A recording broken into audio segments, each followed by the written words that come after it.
ವಾಕ್ಯ. ಪ್ರಕಟಣೆ ಗ್ರಂಥ 12ನೇ ಅಧ್ಯಾಯ 3ನೇ ವಚನ. ಪ್ರಕಟಣೆ Revelation chapter 12:3. ಪರಲೋಕದಲ್ಲಿ ಮತ್ತೊಂದು ಲಕ್ಷಣವು ಕಾಣಿಸಿತು. ಅದೇನೆಂದರೆ ಕೆಂಪಾದ ಮಹಾಘಟ ಸರ್ಪ.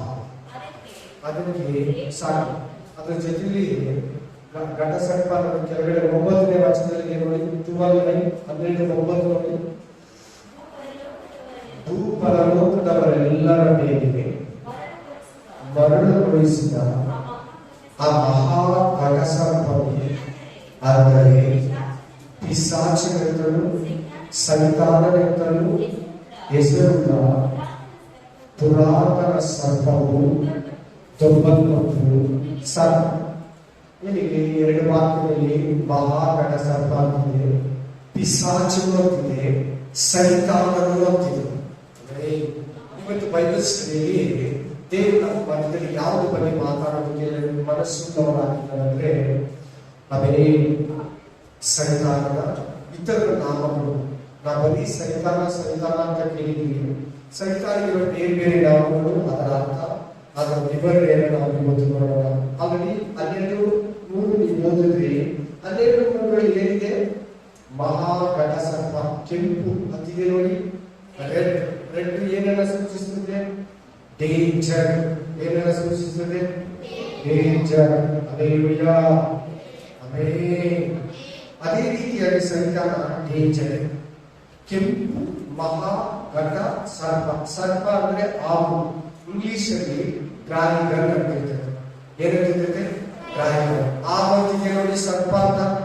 ಎಸ್, ಸೈತಾನಿಗೆ ನೋಡಿ ಇವತ್ತು ಬೇರೆ ಬೇರೆ ಹೆಸರುಗಳು, ಅದರ ಅರ್ಥ, ಅದರ ಕಾರ್ಯಗಳನ್ನು ನಾವು ಇವತ್ತು ಬೈಬಲ್ ಸ್ಟಡಿಯಲ್ಲಿ ಕಲ್ತ್ಕೊಳ್ಳೋಣ. ಮೊದಲನೇದಾಗಿ ಘಟ ಸರ್ಪ ಅನ್ನೋದಕ್ಕೆ ನೋಡೋಣ. ಘಟ ಸರ್ಪ ಅಂತ ಬರ್ತಿದೆ, ಮಹಾಘಟ ಸರ್ಪ ಅಂತ. ಕೆಂಪು ಮಹಾಘಟ ಸರ್ಪ. ಸಾರಿ, ಕೆಂಪು ಅಂದ್ರೆ ರೆಡ್ ಏನೆಲ್ಲ ಸೂಚಿಸ್ತಿದ್ರೆ ಅಂದ್ರೆ ಅವೇ ನಾಶನವನ್ನ, ಡೇಂಜರ್ ಅನ್ನ, ಅಪಾಯವನ್ನ ಸೂಚಿಸ್ತದೆ. ಕರೆಕ್ಟ್ ಅಲ್ವಾ? ಲೌಕಿಕ ರೀತಿಯಲ್ಲಿ ಅದೇ ಸೂಚಿಸ್ತದೆ. ಬನ್ನಿ, ಮಹಾಘಟ ಸರ್ಪ. ಘಟ ಅಂದ್ರೆ ಡ್ರ್ಯಾಗನ್ ಅಂದ್ರೆ ಘಟ ಸರ್ಪ, ಅಷ್ಟೇ ವ್ಯತ್ಯಾಸ. ಹಾವು ಒಂದು ಮುಖ್ಯವಾದ ಕಾರ್ಯ ಏನು ಹೇಳಿ? ಹಾವು ಎಲ್ಲ ಹುಲಿ, ಚಿರತೆ, ಮನುಷ್ಯರು, ಪ್ರಾಣಿಗಳು, ಪಕ್ಷಿಗಳು ಊಟನ ತಿಂತದೆ. ಕಿತ್ಕೊಂಡು ಕೊಚ್ಚಿಕೊಂಡು ಪೀಸ್ ಮಾಡಿ ಬಾಯಿಗೆ ಎಷ್ಟು ಹಿಡಿದಿದ್ರೆ ಅಷ್ಟು ತಿಂತೇವೆ. ಎಲ್ಲ ಪಕ್ಷಿಗಳು ಫುಲ್ ಆಗಿ ತಿನ್ನಲ್ಲ, ಹಾವು ಫುಲ್ ಆಗಿ ಬಿಡ್ತೇವೆ. ಮನುಷ್ಯ ಸಿಕ್ಕಿ, ಹುಲಿ ಸಿಕ್ಕಿ, ಮೇಕೆ ಸಿಕ್ಕಿ, ಹಸು ಸಿಕ್ಕಿ, ಏನೇ ಸಿಕ್ಕಿ ಅದು ಫುಲ್ ಆಗಿ ಬಿಡ್ತಾರೆ. ಅದೇ ರೀತಿ ಈ ಸೈತಾನ ಕೂಡ ಎಂತಂದ್ರೆ ಹಲ್ಲೆಲೂಯಾ, ಮನುಷ್ಯರನ್ನು ಸಂಪೂರ್ಣವಾಗಿ ನಾಶನ ಮಾಡಿ. ಯಾವ ರೀತಿ? ಸಂಪೂರ್ಣವಾಗಿ ಮಾತಾಡಬೇಕು ಎಲ್ಲರೂ, ಸಂಪೂರ್ಣವಾಗಿ ನಾಶನ ಮಾಡಬೇಕು. ಅದಕ್ಕಿಂತ ಮುಂಚೆ ಸೈತಾನ ಅಂದ್ರೆ ಬರ್ಕೊಳ್ಳಿ. ಸೈತಾನ ಅಂದ್ರೆ ವಿರೋಧಿ. ಇದು ಗ್ರೀಕ್ ಇಬ್ರು ಭಾಷೆ. ಇಬ್ರಲ್ಲಿ ಸೈತಾನದ ಅರ್ಥ ಏನಂತ ಬರ್ತದೆ ಅಂದ್ರೆ ವಿರೋಧಿ, ಅಂದ್ರೆ ವೈರಿ. ವೈರಿ ಅಂದ್ರೆ ದುಶ್ಮನ್, ಶತ್ರು. ಇನ್ನೊಂದು ಅರ್ಥ ನಾಶದ ಮಾರ್ಗ. ಯೇಸು ಕ್ರಿಸ್ತ ನಾಮಕ್ಕೆ ಆಪತ್ತು. ಈ ಸೈತಾನಿನಲ್ಲಿ 2 ಉದ್ದೇಶ ಇಟ್ಕೊಂಡಿದ್ದಾರೆ ಮನುಷ್ಯರಿಗೆ. ಮೊದಲನೇದಾಗಿ ಅವನ ಮೇನ್ ಉದ್ದೇಶ ಏನಂದ್ರೆ ಕೆಟ್ಟದ್ದನ್ನ ಮನುಷ್ಯನಿಗೆ ಪ್ರೇರೇಪಿಸುವುದು. ಹೇಳಿ ಎಲ್ಲರೂ ಕೆಟ್ಟದ್ದೇ ಮಾಡ್ಬೇಕು, ಅವನು ಒಳ್ಳೇದು ಮಾಡಬಾರ್ದು. ಕೆಟ್ಟದ್ದೇ ಯೋಚಿಸ್ಬೇಕು, ಒಳ್ಳೇದು ಯೋಚಿಸಬಾರ್ದು. ಕೆಟ್ಟದ್ದೇ ತಿನ್ಬೇಕು, ಒಳ್ಳೇದು ತಿನ್ಬಾರ್ದು. ಕೆಟ್ಟ ಜಾಗಗಳಿಗೆ ಹೋಗ್ಬೇಕು, ಒಳ್ಳೆ ಜಾಗಗಳಿಗೆ ಹೋಗ್ಬಾರ್ದು. ಕೆಟ್ಟ ಮಾತುಗಳಾಡ್ಬೇಕು, ಒಳ್ಳೆ ಮಾತುಗಳಾಡಬಾರ್ದು. ಆಮೇಲೆ ಎಲ್ಲಾದ್ರೂ ದ್ವೇಷ ಮಾಡಬೇಕು, ಪ್ರೀತಿ ಮಾಡಬಾರ್ದು. ಇದು ಮೊದಲನೇ ಉದ್ದೇಶ ಸೈತಾನನಿಗೆ ಮನುಷ್ಯರಲ್ಲಿ. ಎರಡನೇ ಉದ್ದೇಶ ಏನಂದ್ರೆ ಮನುಷ್ಯರಲ್ಲಿ ಮನುಷ್ಯ ಒಳಗಡೆ ತೂರಿ ಚೆನ್ನಾಗಿ ಕೇಳಬೇಕು. ಮನುಷ್ಯ ಒಳಗಡೆ ತೂರಿ ಅಲ್ಲೇಲೂಯ ಅವರನ್ನ ಹಾಳು ಮಾಡ್ಬಿಡ್ತಾರೆ. ಈ ಎರಡು ಉದ್ದೇಶನೇ, ಈ ಎರಡು ಮೇನ್ ಉದ್ದೇಶಗಳು ಸೈತಾನಿಗೆ ಮನುಷ್ಯನ ಮೇಲೆ. ಮೊದಲನೇದು ಅವರಿಗೆ ಕೆಟ್ಟದನ್ನ, ಕೆಟ್ಟ ಕಾರ್ಯಗಳನ್ನ, ಕೆಟ್ಟ ಆಲೋಚನೆಗಳನ್ನ, ಕೆಟ್ಟ ಪ್ರೇರಣೆಗಳನ್ನ, ದುಷ್ಪ್ರೇರಣೆಗಳನ್ನ ಕೊಡ್ತಾನೆ, ಕೆಡಿಸ್ತಾನೆ. ಎರಡನೇದು ಆ ಮನುಷ್ಯನೊಳಗಡೆ ಸೇರಿ ನಾಶನ ಮಾಡ್ತಾನೆ, ಹಾಳು ಮಾಡ್ತಾನೆ, ಆಳ್ವಿಕೆ ಮಾಡ್ತಾನೆ. ಏನ್ ಮಾಡ್ತಾನೆ? ಆಳ್ವಿಕೆ. ಮನುಷ್ಯನೊಳಗಡೆ ತೂರಿ ಮನುಷ್ಯನನ್ನ ಕಂಟ್ರೋಲ್ ಮಾಡೋದು. ಹೆಂಗೆ ಅರ್ಥ ಆಯ್ತು ಹೇಳಿದ್ರು? ಏನ್ ಅರ್ಥ ಆಯ್ತೀರಿ? ಅವನು ಹೇಳಿದ್ದೇ ಮಾಡ್ಬೇಕು, ಅವನು ಹೇಳಿದ್ದೇ ಮಾತಾಡ್ಬೇಕು, ಅವನು ಹೇಳಿದ್ದೇ ತಿನ್ಬೇಕು, ಅವನು ಹೇಳಿದ್ದೆ ಕಡೆ ಹೋಗ್ಬೇಕು. ಈ ತರ ಮಾಡ್ಬಿಡ್ತಾರೆ ಸೈತಾನ. ಇದು ಎರಡು ಉದ್ದೇಶ. ಮೊದಲನೇ ಉದ್ದೇಶ ಏನು? ಮನುಷ್ಯನು ಕೆಟ್ಟದ್ದನ್ನೇ ಮಾಡಬೇಕು, ಒಳ್ಳೆಯದನ್ನ ಮಾಡಬಾರ್ದು, ಅವನನ್ನ ಕೆಟ್ಟದಕ್ಕೆ ಪ್ರೇರೇಪಿಸ್ತಾನೆ. ಎರಡನೇ ಉದ್ದೇಶ ಆ ಮನುಷ್ಯನೊಳಗಡೆ ತೂರಿ ಆ ಮನುಷ್ಯನನ್ನ ಆಳ್ತಾನೆ, ಅಂದ್ರೆ ಕಂಟ್ರೋಲ್ ಮಾಡ್ತಾನೆ, ರೂಲಿಂಗ್ ಮಾಡ್ತಾನೆ, ಅಬ್ಜೆಕ್ಷನ್ ಮಾಡ್ಕೊಂಡಿರ್ತಾನೆ. ಇದು ಮಾಡಬೇಡ ಅಂತ, ಒಳ್ಳೆಯದನ್ನು ಮಾಡಕ್ ಬಿಡಲ್ಲ, ಕೆಟ್ಟದನ್ನ ಮಾಡಿ ನಮ್ಮನ್ನ ಕಂಟ್ರೋಲ್ ಅಲ್ಲಿ ಇಟ್ಕೊಳ್ತಾನೆ. ಎರಡು ಉದ್ದೇಶ ಮನುಷ್ಯ. ಫಸ್ಟ್ ನೇರಾಗಿ ಕಲಿಸ್ಕೊಂಡು ನಮಗೆ ಸೈತಾನ ಅಂದ್ರೆ ವೈರಿ ಅಂದ್ರೆ ವಿರೋಧಿ, ಅರ್ಥ ನಾಶನ ಮಾಡೋದು. ಎರಡನೇದು ಹೇಳ್ಬಿಟ್ಟು ಮನುಷ್ಯನಲ್ಲಿ ಎರಡು ಉದ್ದೇಶ ಇಟ್ಕೊಂಡಿದ್ದಾರೆ ಅವರು. ಒಂದು, ಅವನನ್ನ ಕೆಟ್ಟದಕ್ಕೆ ಪ್ರೇರೇಪಿಸೋದು. ಎರಡು, ಅವನೊಳಗಡೆ ನುಗ್ಗಿ ಅವನನ್ನ ಕಂಟ್ರೋಲ್ ಮಾಡೋದು, ಅವನೊಳಗಡೆ ಆಳ್ವಿಕೆ ಮಾಡೋದು. ಈ ಉದ್ದೇಶಗಳು ಅವರ ಮೇನ್. ನೆಕ್ಸ್ಟ್ ಇನ್ನು ಏನು ಅವನಿಗೆ ನಮ್ಮ ದೇವ್ರ ಬಗ್ಗೆ ಅಂತ ಮನುಷ್ಯ ಬಗ್ಗೆ ಅಂತಂದ್ರೆ, ಈ ಮನುಷ್ಯರಲ್ಲಿ ಸೈತಾನ ಏನ್ ಮಾಡ್ತಾನಂದ್ರೆ ದೇವ್ರಿಗೂ ಮನುಷ್ಯನಿಗೂ ಅನೋನ್ಯತೆಯನ್ನ ಕೆಡಿಸ್ಬಿಡ್ತಾನೆ. ದೇವ್ರ ಹತ್ರ ನೀನು ಚೆನ್ನಾಗಿರ್ಬಾರ್ದು, ಆ ಸಂಬಂಧವನ್ನ ಕೆಡಿಸ್ಬಿಡ್ತಾನೆ. ನೀವು ಯಾವ್ದಾದ್ರು ಒಂದು ಉದಾಹರಣೆ ನೆನೆಸ್ಕೊಳ್ಳಿ ನೋಡೋಣ. ಆದಾಮ ಅವ ಚೆನ್ನಾಗಿದ್ರು, 100 ವರ್ಷ ಚೆನ್ನಾಗಿದ್ರು, ಪಾಪ ಮಾಡಿದ್ರು. ಎಷ್ಟು ವರ್ಷ? 100 ವರ್ಷ ಚೆನ್ನಾಗಿದ್ರು. ಆ ಹಣ್ಣನ್ನ ತಿನ್ಬೇಡ ಅಂತ ಹೇಳಿದ್ರೆ ತಿನ್ನಿಸಿ ದೇವರು ಮತ್ತು ಮನುಷ್ಯನ ಸಂಬಂಧನ ಕೆಡಿಸ್ಬಿಡ್ತಾರೆ. ಇವತ್ತು ಸೇಮ್ ಟು ಸೇಮ್ ಸೈತಾನ ಅದೇ ಕ್ರಿಯೆ ಮಾಡ್ತಾನೆ. ನಾವು ದೇವ್ರ ಹತ್ರ ಕರೆಕ್ಟ್ ಆಗಿ ಪಾಪ ಇರಬಾರ್ದು, ಪಾಪ ಮಾಡ್ಕೊಂಡೇ ಇರ್ಬೇಕಂತ ಆಸೆ ಸೇಮ್. ಅಲ್ಲೇಲೂಯಾ. ನೆಕ್ಸ್ಟ್, ಮಾನವರಿಗೆ ನಡುವೆ ಪ್ರೀತಿಯನ್ನ, ನಂಬಿಕೆಯನ್ನ ನಾಶನ ಮಾಡಬೇಕು. ನೀನು ನಾನು, ನೀನು ಸಿಸ್ಟರು, ನೀನು ಬ್ರದರು ಸಿಸ್ಟರು, ನೀನು ನಿಮ್ಮ ಮನೆಯವರು, ನೀನು ನಿಮ್ಮ ಓನರು, ನೀನು ನಿನ್ನ ಅಕ್ಕಪಕ್ಕ ಜನರು ಚೆನ್ನಾಗಿರಬಾರ್ದು. ಏನಾಗಿರ್ಬಾರ್ದು? ಚೆನ್ನಾಗಿರ್ಬಾರ್ದು. ನಂಬಿಕೆ ಇರಬಾರ್ದು. ನಿಮ್ಮ ಮೇಲೆ ಅವರು, ಅವ್ರ ಮೇಲೆ ನೀನು, ನಿಮ್ಮ ಮೇಲೆ ಅವರು ಪ್ರೀತಿ, ಅವ್ರ ಮೇಲೆ ನೀನು ಪ್ರೀತಿ ಇರಬಾರ್ದು. ಇದನ್ನ ಕೇಳಿಸ್ಬಿಡ್ತಾರೆ. ಚೆನ್ನಾಗಿ ಕೇಳಿಸ್ಬಿಡಿ. ಸೈತಾನ ಇದುವರೆಗೂ ಹೇಳಿದ್ರು, ಅವಾಗ ಒಂದೊಂದು ಹೇಳಿದ್ದೀನಿ, ಇಷ್ಟು ನೀಟಾಗಿ ಹೇಳಿಲ್ಲ, ಕೇಳಿ. ಸ್ಪಿರಿಟ್ ಅಲ್ವಾ? ಇನ್ನು ಏನು ಮನುಷ್ಯನಲ್ಲಿ ಮಾಡ್ತಾನೆ ಅಂದ್ರೆ, ಮನುಷ್ಯನ ಬಳಿಯಲ್ಲಿ ವ್ಯಾಧಿ, ಮನೋವೇದನೆ, ಮನೋಸಂಕಲ್ಪ, ಮೈಂಡ್ ಅನ್ನ ಕೆಡಿಸ್ಬಿಡೋದು, ಡಿಸ್ಟರ್ಬೆನ್ಸ್ ಮಾಡೋದು. ನಾನು ಏನು ಬದುಕಿದ್ದೀನಿ, ನಾನು ಯಾರಿಗೂ ಬೇಕಾಗಿಲ್ಲ, ನಾನು ವ್ಯರ್ಥ, ನಾನು ವೇಸ್ಟ್, ನಾನು ಚೆನ್ನಾಗಿಲ್ಲ, ಅಯ್ಯೋ ನಾನು ಹುಟ್ಟಿರೋದೇ ವೇಸ್ಟ್, ನಾನು ಬದುಕಿರೋದಕ್ಕಿಂತ ಸಾಯೋದು ಬೇಕು. ಈ ತರ ಪ್ರೇರಣೆಗಳನ್ನ ಕೊಟ್ಬಿಡ್ತಾರೆ ಸರ್. ಆಮೇಲೆ ಮೊದಲನೇದಾಗಿ ವ್ಯಾಧಿಗಳನ್ನ ಕೊಡ್ತಾನೆ. ಎರಡನೇದಾಗಿ ಅಲ್ಲೇಲೂಯಾ ಆ ಮನುಷ್ಯನಿಗೆ ಮನೋವ್ಯಾಕುಲತೆಯನ್ನ ಕೊಟ್ಬಿಡ್ತಾನೆ. ಮನೋವ್ಯಾಕುಲತೆಯನ್ನ ಕೊಟ್ಟು ನಾನೇನಿಲ್ಲ, ನಾನೇನು ಅಲ್ಲ, ನನಗೇನು ಆಗಲ್ಲ ಅಂತ ನಮ್ಮನ್ನ ಅವನ್ನ ಎದುರಿಸಬಾರ್ದು, ಅವನ್ನ ಕಟ್ಟಿ ಹಾಕಬಾರ್ದು, ಅವನ್ನ ವಿರೋಧಿಸಿ ಜಯಿಸಬಾರ್ದು. ಆ ತರ ಕ್ರಿಯೆ ಮಾಡಬೇಕು.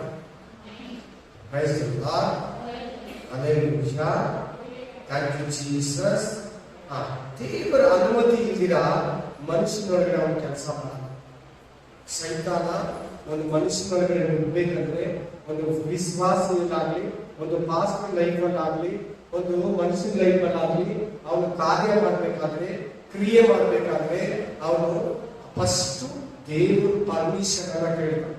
ಉದಾಹರಣೆ ಯೋಬ. ಉದಾಹರಣೆ ಯಾರು? ಯೋಬ. ಎಷ್ಟನೇ ವಚನ? 1ನೇ ಅಧ್ಯಾಯ 6ನೇ ವಚನ. ಅಲ್ಲೇಲೂಯಾ. ದೇವ್ರು ಹೇಳಿದ್ರೇನೆ, ದೇವ್ರು ಹೇಳಿಲ್ಲ ಅಂದ್ರೆ ಅವನು ಮನುಷ್ಯನೊಳಗಡೆ ನುಗ್ಗಲ್ಲ. ಒಂದು ದೆವ್ವ ಇರಲಿ, ಒಂದು ಮಾಟ ಮಂತ್ರ ಇರಲಿ, ಒಂದು ಮನುಷ್ಯ ನಿರುದ್ಯೋಗ ಇರಲಿ, ಅಸೌಖ್ಯತೆ ಇರಲಿ, ಗಡಿಬಿಡಿ ಇರಲಿ, ಬಡತನ ಇರಲಿ, ಸೋಲು ಇರಲಿ, ಅಸೌಖ್ಯತೆ ಇರಲಿ, ಭಯ ಇರಲಿ, ಯಾವುದೊಂದು ಸೈತಾನ ಕ್ರಿಯೆ ಕಾರ್ಯ ಮಾನವನಲ್ಲಿ ಮನುಷ್ಯನಲ್ಲಿ ಕಾರಣ ಮಾಡಬೇಕಾದ್ರೆ, ದುಷ್ಟನು ಕಾರ್ಯ ಮಾಡಬೇಕಾದ್ರೆ ದೇವ್ರು ಹೇಳಬೇಕು, ದೇವ್ರ ಅಧಿಕಾರ ಕೊಡ್ಬೇಕು, ದೇವ್ರ ಪರ್ಮಿಷನ್ ಕೊಡ್ಬೇಕು. ಅವಾಗಲೇ ಆ ಮನುಷ್ಯನೊಳಗಡೆ ಸೈತಾನ ಕಾರ್ಯ ಮಾಡ್ತಾನೆ. ಅಂದ್ರೆ ಪ್ರತಿ ದೆವ್ವಗಳು, ಪ್ರತಿ ದುಷ್ಟಾತ್ಮಗಳು, ಸೈತಾನ ದೇವರ ಕಂಟ್ರೋಲ್ ಅಲ್ಲಿ ಇದೆ. ಉದಾಹರಣೆಗೆ ಯೋಬನ ವಿಷಯದಲ್ಲಿ ಅವನು ಪರ್ಮಿಷನ್ ಕೇಳಿದ್ರು. Praise the Lord, praise the Lord, hallelujah. ಎಫೆಸರಂತ 2ನೇ ವಚನದಲ್ಲಿ ಅವನೊಂದು ಆತ್ಮ ಅಂತ ಬರ್ದಿದೆ. ಏನಂತ ಬರ್ದಿದೆ?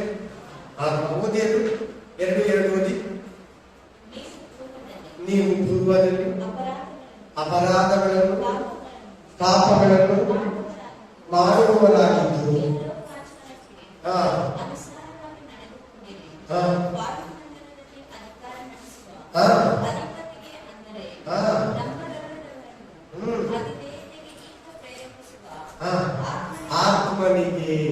ಆತ್ಮನಿಂದ ಇಲ್ಲಿ ಈ ವಾಕ್ಯದಲ್ಲಿ ಸೈತಾನ ಒಂದು ಆತ್ಮ ಅಂತ ಹೇಳ್ತಾರೆ.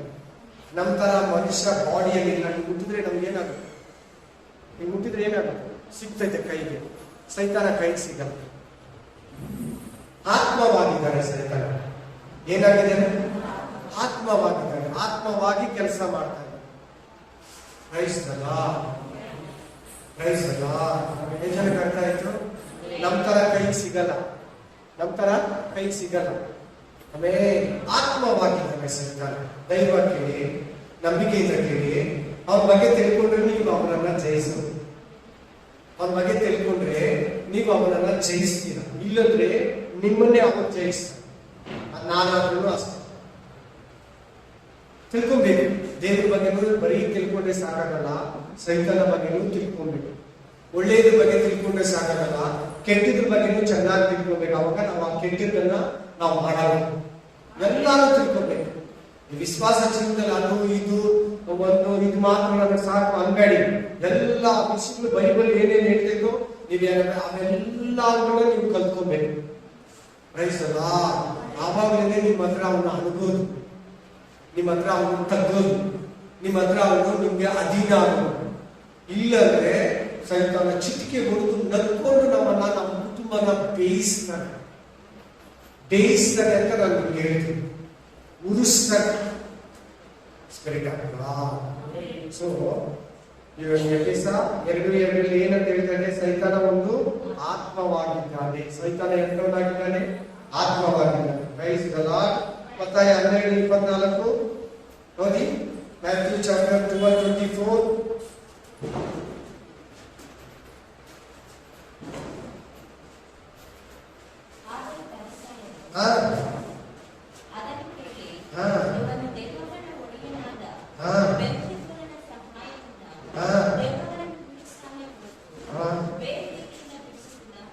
ಹಂಗೆ ಕೆಳಗಡೆ ಓದ್ತಾ ಸೈತಾನನನ್ನ ಬಿಡಿಸಿದ ಅಂತಿರ್ತೇವೆ.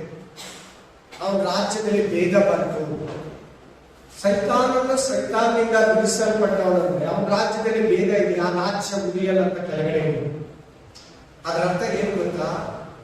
ದೆವ್ವಗಳ ಪಡೆಯ. ಸೈತಾನ ಯಾರು? ದೆವ್ವಗಳಿಗೆ ಓನರ್. ಚೆನ್ನಾಗಿ ಕೇಳಿ, ಧೈರ್ಯವಾಗಿ ಕೇಳಿ, ಭಯ ಪಡಬೇಡಿ. ಲೋಕದಲ್ಲಿರುವ ಸೈತಾನಕ್ಕಿಂತ ನಿಮ್ಮಲ್ಲಿರುವವನು ಹೆಚ್ಚಿನವನು. ನೀನು ನೋಡಿದ್ರೆ ಭಯ, ನೀನು ದೇವರು ನೋಡಿದ್ರೆ ಇದ್ದಿದ್ದು ಇರಲ್ಲ.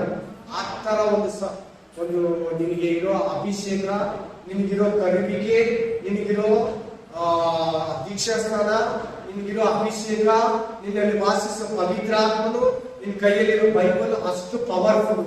ನಿನಗಿದು ಗೊತ್ತಾಗ್ಬೇಕು. ನಿನಗಿದು ಗೊತ್ತಿಲ್ಲ ಅಂದ್ರೆ ಕೂಡ ಅವನು ಯಾಮಾರಿಸ್ತಾನೆ. ನೀನಂದ್ರೆ ಭಯ ಫಸ್ಟ್. ಇದು ತಿಳ್ಕೊಳ್ಳಿ. ಹಾವು ನೋಡಿ ನಾವು ಭಯ ಪಡ್ತೀವಿ, ನಮ್ಮನ್ನು ನೋಡಿ ಹಾವು ಭಯ ಪಡ್ತೈತೆ. ಅರ್ಥ ಆಯ್ತಾ ಈಗ ನಿಮ್ಗೆ ಸೈತಾನ ಬಗ್ಗೆ? ಸೈತಾನ ನೋಡಿ ನಾವು ಭಯ ಪಡ್ತೀವಿ, ನಮ್ಮನ್ನು ನೋಡಿ ಸೈತಾನ ಭಯ ಪಡ್ತಾನೆ. ಯಾವಾಗ ನಾವು ಎದುರ್ತೀರೋ, ಯಾವಾಗ ನಾವು ನಡುಗ್ತೀರೋ, ಯಾವಾಗ ನಾವು ಅಜ್ಞಾನವಾಗಿರ್ತೀರೋ ಅವನು ನಮ್ಮ ತಲೆ ಮೇಲೆ ಕುತ್ಕೊತಾನೆ ಸೈತಾನ. ನಮ್ಮನ್ನ ಹಿಂಗೆ ಗಿರಿಗಿರ ಅಂತ ಆಡಿಸ್ತಾನೆ. ಯಾವಾಗ ನಾವು ಅವನಿಗೆ ಧೈರ್ಯವಾಗಿ ಪ್ರಯರಲ್ಲಿದ್ದು ಉಪವಾಸವಾಗಿದ್ದು ವಾಕ್ಯನ ಹೇಳಿ ಅಭಿಷೇಕದಲ್ಲಿದ್ದು ವಚನನ ಹೇಳಿ ಅವನನ್ನ ಗದರಿಸಿರೋ ಅವನು ಓಡೋಗ್ತಾನೆ. ಈಗ ನಾಯಿ ಬೌ ಬೌ ಬೌ ಅಂತ ಬರ್ತೈತೆ, ಬರ್ತಾ ಇರ್ತದೆ. ನಾವು ಹಂಗೆ ಓಡೋದ್ರೆ ಏನಾಗ್ತದೆ, ಇನ್ನು ಜೋರಾಗಿ ಬಂದು ಕಚ್ತೈತೆ. ತಿರುಗಿದ್ರೆ ಅಂದ್ರೆ ಹಿಂದಕ್ಕೆ ಹೋಗ್ತೈತೆ. ತಿರ್ಗಾ ಇನ್ನೊಂದ್ಸರಿ ತಿರ್ಗಾ ಕಲ್ಲು ಗಿಲ್ಲು ಕೋಲು ಎತ್ಕೊಂಡಿದ ತಕ್ಷಣ ಏನಾಗ್ತದೆ ಹೇಳಿ ಅದು ಓಡ್ಬಿಡ್ತೈತೆ. ಅಂದ್ರೆ ಆಗ ಆ ನಾಯಕಗಳಿರೋ ಸೈತಾನಗಿಂತ ನಮ್ಮೊಳಗಡೆ ಇರಲಿ ಸ್ವಾಮಿ ದೊಡ್ಡವರು. ನಾವು ಭಯ ಪಟ್ಟು ನೋಡಿದ್ರೆ ನಾಯಿ ಏನಾಗ್ತದೆ ಹೇಳಿ, ನಾಯಿ ಏನ್ ಮಾಡ್ತದೆ ಹೇಳಿ, ನಮ್ಮನ್ನ ತಿರುಗಿ ಕಚ್ಬಿಡ್ತದೆ. ಆಮೇಲೆ ಸೈತಾನ ಕೂಡ ಅದೇ, ನೀನಂದ್ರೆ ಭಯ. ನಾಯಿಗಿಂತ ನಾವೇ ದೊಡ್ಡವರಲ್ವಾ, ಹಾಗೆ ಸೈತಾನಗಿಂತ ನಾವೇ ದೊಡ್ಡವರು. ಸೈತಾನ ದೊಬ್ಬಲ್ಪಟ್ಟು ಕೆಳಗಡೆ ಇದ್ದಾರೆ, ನಾವು ಎತ್ತಲ್ಪಟ್ಟು ಮೇಲೆ ಇದ್ದೀವಿ. ತಗ್ಗಿಸಲ್ಪಡುವವರು ಎತ್ತಿಸಲ್ಪಡ್ತಾರೆ. ಎಫೆಸದ ಗ್ರಂಥ ಕೊಲೋಸ್ಯ ಗ್ರಂಥ 3:3 ಹೇಳ್ತಿದೆ, ಕ್ರಿಸ್ತ ಯೇಸುವಿನಲ್ಲಿ ನೀವು ದೇವರ ಬಲಗಡೆಯಲ್ಲಿ, ಕ್ರಿಸ್ತನೊಂದಿಗೆ ದೇವರ ಬಲಗಡೆಯಲ್ಲಿ ಪರಲೋಕದಲ್ಲಿ ಕೂತಿದ್ದೀರಂತ. ಎಫೆಸದ ಗ್ರಂಥ 2:7. ಕೊಲೋಸ್ಯ ಗ್ರಂಥ 3:3. ನಾವು ಮೇಲ್ಗಡೆ ಇರೋದು, ನಾವು ಮೇಲ್ಗಡೆ ಇರೋದು, ಉನ್ನತ ಸ್ಥಾನದಲ್ಲಿರೋದು. ಆ ಕುತರ್ಕಗಳು ದೊಬ್ಬಲ್ಪಟ್ಟಿರೋರು, ಸೈತಾನನ ಕ್ರಿಯೆಗಳು ನಮ್ಮ ಕಾಲ ಕೆಳಗಡೆ, ಶತ್ರು ಶಕ್ತಿಗಳು ನಮ್ಮ ಕಾಲ ಕೆಳಗಡೆ ಇರೋದು.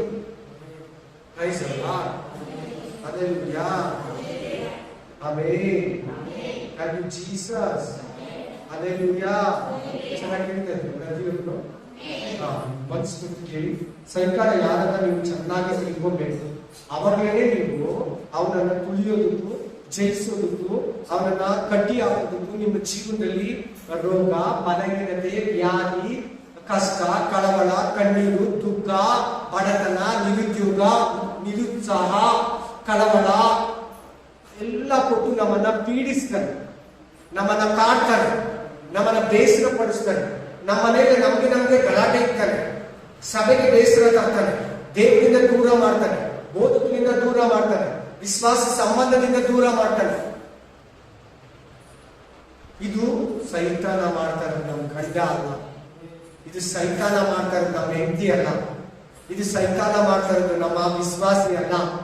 ಇದು ಸೈತಾನ ಮಾಡ್ತಾ ಇರೋದು ಈ ಅಕ್ಕ ಅಲ್ಲ, ಈ ಅಣ್ಣ ಅಲ್ಲ, ಈ ಆಂಟಿ ಅಲ್ಲ, ಈ ಮೇಡಮ್ ಅಲ್ಲ, ಈ ಸಾರಲ್ಲ ಅಂದ್ಬಿಡ್ಬೇಕು. ಗಟ್ಟಿಯಾಗಿ ಅವ್ರಿಗೆ ಸೈತಾನ ತಣ್ಣಗಾಗ್ತಾನೆ. ಹೌದು, ಆ ಟ್ರಿಕ್ಸ್ ನೀವು ತಿಳ್ಕೊಬೇಕು. ಸೈತಾನ ದೆವ್ವಗಳ ಬಗ್ಗೆ ಆದ್ರೂ ಕೂಡ ಪ್ರತಿ ದೆವ್ವ ಸೈತಾನ ಕಂಟ್ರೋಲಲ್ಲಿಲ್ಲ, ದೇವ್ರ ಕಂಟ್ರೋಲಲ್ಲಿ. Hallelujah. Amen. Spirit of God, mighty name of Jesus. Matthew 25:41. Matthew chapter 25:41.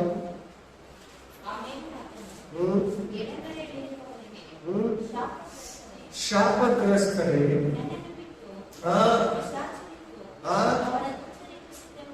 ಸಾಕು. ಏನು ಈ ವಾಕ್ಯದಲ್ಲಿ ನಮಗೆ ಮೊನ್ನೆ 2 ವಾರ ಈ ವಾಕ್ಯದಲ್ಲಿ ನಮ್ಗೆ ಒಂದು ಅರ್ಥ ಕೊಟ್ಟರು. ಏನು ಅರ್ಥ ಕೊಟ್ಟರು ಅಂದ್ರೆ, ನರಕ ಸೈತಾನನಿಗೂ ಸೈತಾನನ ದೂತರಿಗೂ ಅಂತ ಹೇಳಿದ್ರು. ಇವತ್ತಿನ ಮೆಸೇಜ್ ಏನಂದ್ರೆ, ಈ ವಾಕ್ಯದಲ್ಲಿ ನಿಮಗೆ ಸೈತಾನ ಕೂಡ ದೂತರಿದ್ದಾರೆ ಹೇಳಿ. ಎಲ್ಲರೂ ನಮ್ಮ ದೇವ್ರಿಗೆ ಮಾತ್ರ ದೂತರಿಲ್ಲ, ಸೈತಾನ ಕೂಡ ದೂತರಿದ್ದಾರೆ. ಸೈತಾನ ಕೂಡ ಏಂಜಲ್ಸ್. ನೋಡ್ದಾ, ಅವತ್ತು ಆ ವಾಕ್ಯ ನರಕ ಅರ್ಥದಲ್ಲಿ, ನರಕದ ಮೆಸೇಜ್ ಅಲ್ಲಿ ಸೈತಾನಿಗೆ, ಸೈತಾನ ದೂತರಿಗೆ ನರಕ ಉತ್ಪತ್ತಿ ಮಾಡಿದ್ದಾರೆ. ಅದೇ ವಾಕ್ಯ ಇವತ್ತು ಸೈತಾನ ಕೂಡ ದೂತರಿದ್ದಾರೆ ಅಂತ ಕೊಡ್ತಾರೆ. ಇನ್ನೊಂದು ದಿನ ಇದೇ ವಾಕ್ಯ ಬೇರೆ ತರ ಅರ್ಥ ಕೊಡ್ತೈತೆ. ಆ ಬೇರೆ ತರನು ನಮ್ಗೆ ಬೇಕು. ಒಂದೊಂದು ವಾಕ್ಯ ಹೇಳ್ತಾರೆ, ಕೆಲವು ಪಾಸ್ಟ್ಗಳು, ಕೆಲವು ಬುಕ್ಗಳಲ್ಲಿ 7 ಅರ್ಥ ಕೊಡ್ತಾ ಇದ್ದಾರೆ ಒಂದು ವಾಕ್ಯ. ಎಷ್ಟು ವಾಕ್ಯ, ಎಷ್ಟು ಅರ್ಥ, 7 ಮೀನಿಂಗ್ಸ್ ಕೊಡ್ತಾ ಇದ್ದಾರೆ ಒಂದೇ ವಾಕ್ಯ. ಮೇನ್ ವಾಕ್ಯ 70 ತುಂಬಾ ಅರ್ಥ ಇರ್ತದೆ. ದೇವರು ಒಂದು ಮಾತು ಹೇಳಿದ್ರೆ ಪವರ್ಫುಲ್ ಆಗಿರ್ತದೆ. ಚೆನ್ನಾಗಿ ಕೇಳಿ, ಗಮನ ಕೊಟ್ಟು ಕೇಳಿ. ಈ ವಾಕ್ಯ ಹೇಳ್ತಾರೆ 25:41 ವಚನ. ಅವನು ಕೂಡ ದೂತರಿದ್ದಾನೆ, ಅವನು ಕೂಡ ಹಿಂಬಾಲಿಸೋದಿದ್ದಾನೆ, ಅವನು ಕೂಡ ಆರಾಧನೆ ಇದೆ, ಅವನು ಕೂಡ ವರ್ಷಿಪ್ ಇದೆ. ಅವನು ಕೂಡ ಘನಪಡಿಸೋ ಜನ, ಪಾಪಿ ಜನಗಳು ಅವನನ್ನ ಘನಪಡಿಸ್ತಾರೆ, ಪರಿಶುದ್ಧರು ಯೇಸು ಕ್ರಿಸ್ತನನ್ನ ಘನಪಡಿಸ್ತಾರೆ. ಚೆನ್ನಾಗಿ ಗೊತ್ತಾಯ್ತಾ? ಚೆನ್ನಾಗಿ ಅರ್ಥ ಆಯ್ತಾ? ಮಾತು ಕೇಳ್ತಾ ಇದ್ರಿ, ವಚನ ಕೇಳ್ತಾ ಇದ್ರಿ, ಚೆನ್ನಾಗಿ ಕೇಳ್ತಾ ಇದ್ದೀರಾ? ಏನಂತ ಕೇಳ್ತಾ ಇದ್ರಿ ಅಂದ್ರೆ, ಮನುಷ್ಯನನ್ನ ಅವನು ದೇಶ, ಕಾಮ, ಕ್ರೋಧ, ಮದ, ಮತ್ಸರ ಇಟ್ಬಿಡ್ತಾನೆ. ಒಬ್ರೊಬ್ರು ಪ್ರೀತಿಸ್ಬಾರ್ದು, ಒಬ್ರೊಬ್ರು ಕಚ್ಚಾಡ್ಕೋಬೇಕು, ಒಬ್ರೊಬ್ರು ಹೊಡ್ಕೋಬೇಕು. ಇವತ್ತು ಯಾಕೆ ಗಂಡ ಹೆಂಡತಿ ಕಿತ್ಲಾಡಬಾರ್ದು? ಇವತ್ತು ಯಾಕೆ ಮಾಸ್ಟರ್ ವಿಶ್ವಾಸಿ ಕಿತ್ಲಾಡಬಾರ್ದು? ಸೈತಾನ, ಬೇರೆ ಏನೂ ಇಲ್ಲ. ಅವಕಾಶ ಕೊಟ್ಟಿದ್ರೆ ಅದಕ್ಕೆ ನಮ್ಮ ಮೂಲಕ ಮಾಡಿಸ್ತಾರೆ, ಅನ್ಯತೆ ಬೇರೆ ಏನಿರಲ್ಲ. ಬನ್ನಿ ಫಸ್ಟ್ ವಾಕ್ಯ ಬನ್ನಿ. ಪ್ರಕಟಣೆ ಗ್ರಂಥ 12:3. ಪ್ರಕಟಣೆ ಗ್ರಂಥ 12:3 ಮಹಾ ಘಟ ಸರ್ಪ ಅಂತಿದೆ ನೋಡಿ. ಏನರ್ಥ ಘಟ ಸರ್ಪ ಅಂದ್ರೆ? ಹಾವು ಮೂಲಕ ತಾನೇ ಆದಾಮನ ಅವಳನ್ನ ಮೋಸ ಮಾಡಿದ್ದು. ಹಾವಲ್ಲಿ ನುಗ್ಗಿ ಸೈತಾನ ಬಂದು ಘಟ ಸರ್ಪ ನುಗ್ಗಿ, ಏನಪ್ಪಾ ಈ ಹಣ್ಣನ್ನ ತಿನ್ಬೇಡ ಅಂತ ಹೇಳಿದ್ದು ನಿಜನಾ? ಯಾಕೆ ನೀವು ತಿಂದ್ರೆ ದೇವ್ರ ತರ ಆಗ್ಬಿಡ್ತೀರ ನೋಡಿ. ಸರ್ಪದ ಮೂಲಕ ಮಾತಾಡ ಸೈತಾನ, ಘಟ ಸರ್ಪ. ಹಾವನ್ನ ಬೈಬಲ್ ಸೈತಾನಿಗೆ ಹೋಲಿಸ್ತದೆ. ಸುಮಾರು ಕಡೆ ಬೈಬಲಲ್ಲಿ ಸುಮಾರು ಕಡೆ ನಾವು ವಾಕ್ಯಗಳನ್ನು ಓದುವಾಗ ಆ ಹಾವನ್ನ ಸೈತಾನಿಗೆ ಹೋಲಿಸ್ತಾರೆ. ಸೊ ಮೊದಲನೇ ವಾಕ್ಯದಲ್ಲಿ ಏನ್ ನಮ್ಗೆ ಅರ್ಥ ಕೊಡ್ತು? ಸೈತಾನ ಘಟ ಸರ್ಪವಾಗಿದ್ದಾನೆ, ಹಾವಿಗೆ ಸಮಾನ ಆಗಿದ್ದಾನೆ. ಹಾವುಗಳೆಲ್ಲ ಬುದ್ಧಿ, ಹಾವು ಎಂಬಂತ ಇರೋ ಜಂತುಗಳಲ್ಲಿ ಕುಯುಕ್ತಿ ಹೇಳಿ, ಎಲ್ಲರೂ ಕುಯುಕ್ತಿಗುಳ್ಳರು, ತುಂಬಾ ಕುಯುಕ್ತಿ. ಎಲ್ಲಿ ಓದಿದ್ರೆ ಹೇಳಿ ವಾಕ್ಯ? ಇವಾಗ ಬೈಬಲ್ ಎಷ್ಟು ಓದ್ತೀರಾ, ಜನ ಓದ್ತೀರಾ ಕರೆಕ್ಟ್ ಆಗಿ ಗೊತ್ತಾಗುತ್ತೆ. ಎಲ್ಲಿ ಓದಿದ್ರೆ ಹೇಳಿ ಮಾತನ್ನ?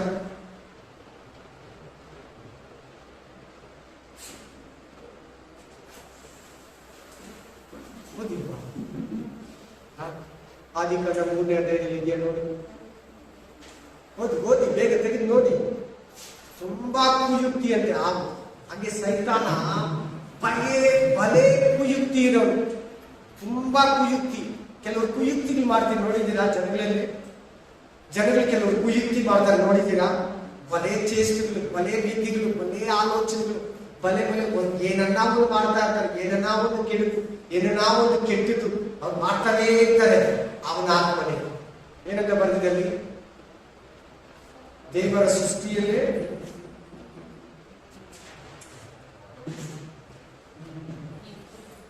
ಯುಕ್ತಿಗುಳ್ಳದು. ಯುಕ್ತಿ ಅಂದ್ರೆ ಒಳ್ಳೆ ಪದ ಅಲ್ಲ, ಬಲೆ ಕೆಟ್ಟ ಆಲೋಚನೆ ಅಂತ. ಬಲೆ ಕೆಟ್ಟ ಆಲೋಚನೆ, ದುಷ್ಪೇರಣೆ. ಹಂಗೆ ಹಾಗೂ ಕೂಡ ಸೈತಾನ ಕೂಡ ಬಲೆ ಕುಯುಕ್ತಿ. ಅವನ ತರ ಕುಯುಕ್ತಿ ಮನುಷ್ಯರಲ್ಲಿ ಯಾರೂ ಇಲ್ಲ, ದೇವದೂತರಲ್ಲಿ ಯಾರೂ ಇಲ್ಲ, ಕೆರೋಬಿಗಳಲ್ಲಿ ಯಾರೂ ಇಲ್ಲ. ಬಲೆ ಕುಯುಕ್ತಿ ಅವರು. ನಿನ್ನ ವಿಷಯದಲ್ಲಿ ಮಾಡ್ತಾನೆ ನೋಡಿ ಕುಯುಕ್ತಿಗಳು. ನೀ ಇಷ್ಟು ದಿನ ನಿನಗೆ ಏನೇನೋ ಆಯ್ತಲ್ಲ, ಅದೆಲ್ಲ ಕುಯುಕ್ತಿನೇ. ಎಂಥದ್ದು ಕುಯುಕ್ತಿ? ಏನಂತಾರೆ ತೆಲುಗಲ್ಲಿ ಏನಂತಾರೆ ತೆಲುಗಲ್ಲಿ?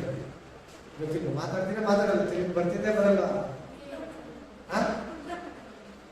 ಕುಟ್ರಂ ತೆಲುಗು. ಕುಯುಕ್ತಿ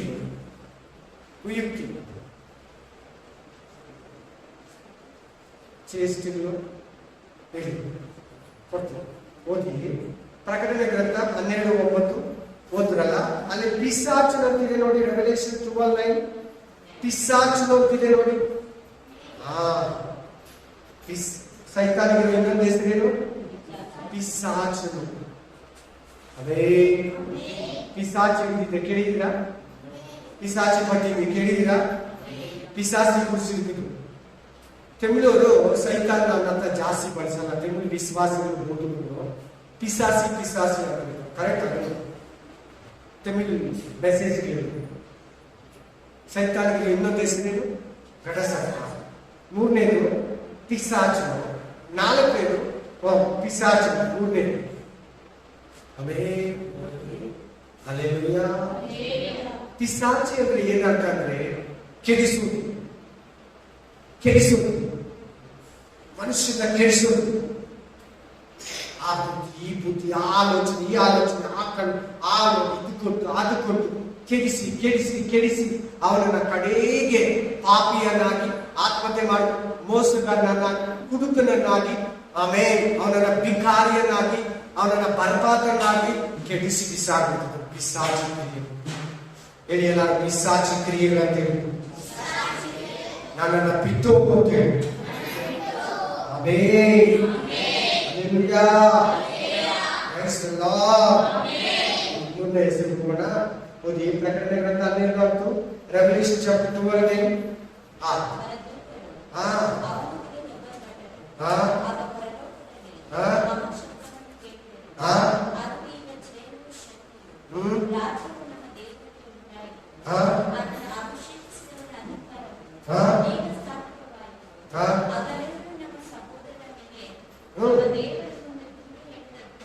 ದೂರುಗಾರನು. ಆಮೆನ್. ಸೈತಾನನ 4ನೇ ಹೆಸರೇನು? ದೂರುಗಾರ. ದೂರ ಇರೋದು. ಆಮೆನ್. ಹಾಗೆ ಇವ್ರು ಹಿಂಗೆ ನೋಡು, ಯೋಬ ನೋಡು, ಯೋಬ ಹಂಗೆ, ಇವ್ರು ಹಿಂಗೆ, ಡೇವಿಡ್ ಹಿಂಗೆ, ಅಬ್ರಹಾಂ ಹಂಗೆ, ಇಸಾಕ್ ಹಿಂಗೆ, ಯಾಕೋಬ್ ಹಂಗೆ, ಆಮೆನ್. ದೇಶದ ಹಂಗೆ, ಪ್ರವಾದಿಗಳು ಹಿಂಗೆ, ಅಪೊಸ್ತಲರು ಹಂಗೆ, ನೀನ್ ಹಿಂಗೆ, ನಾನು ಹಂಗೆ, ನನ್ನ ಮೇಲೆ ನಿಮ್ಮ ಮೇಲೆ ಕೂಡ ನಾವು ತಪ್ಪು ಮಾಡಿದಾಗ ನಮ್ಮ ಮೇಲೆ ಕೂಡ ದೂರ ಹೇಳ್ತಾರೆ. ದೇವ್ರ ಹತ್ರ ಹೋಗಿ ನೋಡವನು ನನ್ನ ಮಗನು ನನ್ನ ಮಗಳಂತ ಹೇಳ್ತೀಯ, ನನ್ನ ಸೇವಕಿ ನನ್ನ ಸೇವಕಿ ಅಂತ ಹೇಳ್ತೀಯ, ನೋಡು ಏನ್ ಮಾಡ್ತಾ ಇದೆ, ನೋಡು ಎಲ್ಲಿದೆ, ನೋಡು ಏನ್ ಮಾತಾಡ್ತಾ ಇದೆ, ನೋಡು ಏನ್ ನೋಡ್ತಾ ಇದ್ದಾರೆ ಫೋನಲ್ಲಿ, ನೋಡಿ ಏನ್ ನೋಡ್ತಾ ಇದ್ದಾರೆ ಟಿವಿಯಲ್ಲಿ, ನೋಡಿ ಎಂತ ಮ್ಯೂಸಿಕ್ ಕೇಳ್ತಾ ಇದೆ, ನೋಡು ಬಾರ್ ಹಾಡಾಡ್ತಾರೆ, ನೋಡ್ರಾ ಕೈ ತಟ್ಟಿ, ನೋಡಿ ಇವಾಗ ಕೈಯಲ್ಲಿ ಏನ್ ಮುಡ್ತಾ ಇದ್ದಾರೆ, ನೋಡು ಆ ಕೈಯಲ್ಲಿ ಕರ್ತರು ಬಂದಿರತ್ತೆ, ನೋಡಿ ಏನ್ ತಿಂತಾ ಇದ್ದಾರೆ. ದೂರು ಹೇಳ್ತಾರೆ ದೂರುಗಾರ. ಓನರ್ ಹತ್ರ ಹೋಗಿ ಕೂಲಿಗಾರರು ಹೇಳ್ತಾರೆ, ಆ ಹುಡುಗಿ ಹಂಗ್ ಮಾಡ್ತಾನೆ, ಈ ಬ್ರದರ್ ಹಿಂಗ್ ಮಾಡ್ತಾನೆ, ಆ ಮನುಷ್ಯ ಹಂಗ್ ಮಾಡ್ತಾನೆ, ಕೆಲಸ ಮಾಡಲ್ಲ, ನೀವು ಇಲ್ಲಾಂದ್ರೆ ಅದು ಎತ್ಕೊಂಡು ತಿಂತಾರೆ, ದೂರ ಹೇಳ್ತಾರೆ. ನೋಡಿದ್ದೀರಾ? ಸುಮ್ಮನೆ ಹೇಳಿದ್ದೀರಾ? ಅದೇ ತರನೇ ಸೈತಾನ ಮನುಷ್ಯನಿಗೆ ದೇವರ ಹತ್ರ ದೂರು ಹೇಳ್ತಾನೆ. ಅದಕ್ಕೆ ಅವರ ಇಲ್ಲಿ ದೂರುಗಾರ. ಹುಷಾರ್, ನಿನ್ ಮೇಲೆ ಸೈತಾನ ಇಲ್ಲಿಂದ ಸೇರಿ ಎಲ್ಲಾರ್ಗು ಹೇಳ್ತಾ ಇದ್ದೆ, ದೂರ ಹೇಳ್ಬಾರ್ದು, ನೀನ್ ಹಂಗೆ ಸಿಗ್ಬಾರ್ದು, ಅವನಿಗೆ ದೂರ ಹೇಳೋ ತರ ನಿನಗೆ ಸಿಗ್ಬಾರ್ದು ಅವನು. ಆಮೇಲೆ ಏನ್ ನಿನ್ ಮೇಲೆ ಏನ್ ದೂರು ಅವನಿಗೆ ಸಿಗ್ದಿರಾಗಿ ನೀನ್ ನೋಡ್ಕೊಬೇಕು. ಅವನ ಹೆಸರು ಏನು ಕೇಳ್ತಾರ ನಿನ್ಗೆ ಹುಷಾರ್, ನಿನ್ ಬಗ್ಗೆ ಎತ್ಕೊಂಡೋಗಿ ತಕ್ಕಂತ ಇದು ಮಾಡ್ತಾನೆ. ಫಸ್ಟ್ ವಾಕ್ಯದಲ್ಲಿ ಏನ್ ಕಲ್ತ್ಕೊಂಡ್ರಿ? ಕುಯುಕ್ತಿ ಮಾಡೋದು. ಆ ಲಾಸ್ಟ್, ಇದಕ್ಕಿಂತ ಲಾಸ್ಟ್ ವಾಕ್ಯ ಕುಯುಕ್ತಿ ಮಾಡೋದು. ಮೂರನೇದು ಪಿಶಾಚಿ ಕಾರ್ಯಗಳನ್ನು ನಮ್ಮ ಕೈ ಮಾಡಿಸ್ತಾನೆ. ನಾಲ್ಕನೇದು ಘಟಸರ್ಪ, ಬಲೆ ಯುಕ್ತಿ. ನಮ್ಮಲ್ಲಿ ಏನಾದ್ರೆ ಯುಕ್ತಿ ಬುದ್ಧಿ ಇದೆಯಾ? ತುಂಬಾ ಕುಯುಕ್ತಿ ಮಾಡ್ತೀರಾ, ಮನೆಯವರ ಹತ್ರ, ಗಂಡನ ಹತ್ರ, ಹೆಂಡತಿ ಹತ್ರ, ಮಕ್ಕಳ ಹತ್ರ, ತಂದೆ ತಾಯಿ ಹತ್ರ, ಫಾಸ್ಟರ್ ಹತ್ರ, ವಿಶ್ವಾಸಿಗಳ ಹತ್ರ, ಓನರ್ ಹತ್ರ, ಅಕ್ಕಪಕ್ಕ ಜನಗಳ ಹತ್ರ, ಟೀಚರ್ ಹತ್ರ, ಮಾಸ್ಟರ್ ಹತ್ರ ಕುಯುಕ್ತಿ ಮಾಡ್ತೀರಾ. ಆ ಸ್ವಭಾವ ನಿಮ್ಗೆ ಹೇಳ್ತಾರದು ಯಾಕಂದ್ರೆ ಗೊತ್ತಿಲ್ಲ, ಅದು ಹೆಸರುಗಳು, ಅದರ ಪವಾರವಾ ನಿನ್ನಲ್ಲಿ ನನ್ನಲ್ಲಿ ಆ ಸ್ವಭಾವ ಇದ್ರೆ ಆ ಶಕ್ತಿ, ಆ ಆತ್ಮ ಸೈತಾನಂದು ಅಂತ. ಇವಾಗೇನು ಯಾರ ಮೇಲೆ ನಾವು ದೂರ ಹೇಳಿದ್ರೆ ಯಾರ್ದ ಆತ್ಮ ಹೇಳಿ ನೀವು ನೋಡೋಣ? ಸೈತಾನ ಆತ್ಮ. ಅದು ದೂರ ಹೇಳೋ ಆತ್ಮ ನಮ್ಮ ಒಳಗಡೆ ಹುಕ್ಕಿ ನಾವು ಪ್ರೀತಿಯನ್ನ ಸಂಪಾದಿಸ್ಬೇಕಂತ ಹೇಳಿ, ಅವ್ರ ಹತ್ರ ಏನನ್ನ ತಗೊಬೇಕಂತ ಹೇಳಿ, ಒಬ್ಬರ ಬಗ್ಗೆ ಹೇಳಿ ಅವ್ರ ಹತ್ರ ನಮ್ಗೆ ಒಳ್ಳೆ ಹೆಸರನ್ನ ತಗೊಳ್ಳೋ ಕೆಟ್ಟ ಬುದ್ಧಿ ಅದು. Amen. Praise the lord. Hallelujah. Praise God. Next, so ದೂರ ಹೇಳೋ ಬುದ್ಧಿ ನಮ್ಮ ಹತ್ರ ಇರಬಾರ್ದು. ಇದ್ರೆ ಅದು ಸೈತಾನ ಆತ್ಮ. ಅದೇನಾತ್ಮ? ಸೈತಾನ ಆತ್ಮ. ನೆಕ್ಸ್ಟ್, ಮತ್ತಾಯ ಗ್ರಂಥ 12:24 ಓದಿದ್ರಲ್ಲ ಅವಾಗಲೇ. 12:24 ಓದಿದ್ರಿ. ಬೆಲಿಜೆ ಬೋಲನ್ ಅಂತಿದೆ ನೋಡಿ. ಬೆಲಿಜೆ ಬೋಲನ್ ಅಂದ್ರೆ ಕನ್ನಡ ಅರ್ಥ ಏನ್ ಬರ್ತಿದೆ ಅಂದ್ರೆ ನೊಣಗಳ ರಾಜ. ಬರ್ಕೋಬೇಕು ಬೈಬಲ್ ಅಲ್ಲಿ ಪದ, ನೊಣಗಳ ರಾಜ. ಸೈತಾನಿಗಿರೋ ಇನ್ನೊಂದು ಹೆಸರೇನು? ನೊಣಗಳ ರಾಜ. ಹಲ್ಲೆಲೂಯಾ. ಬರ್ಕೊಡ್ತೀರಾ? ಮತ್ತಾಯ 12:24.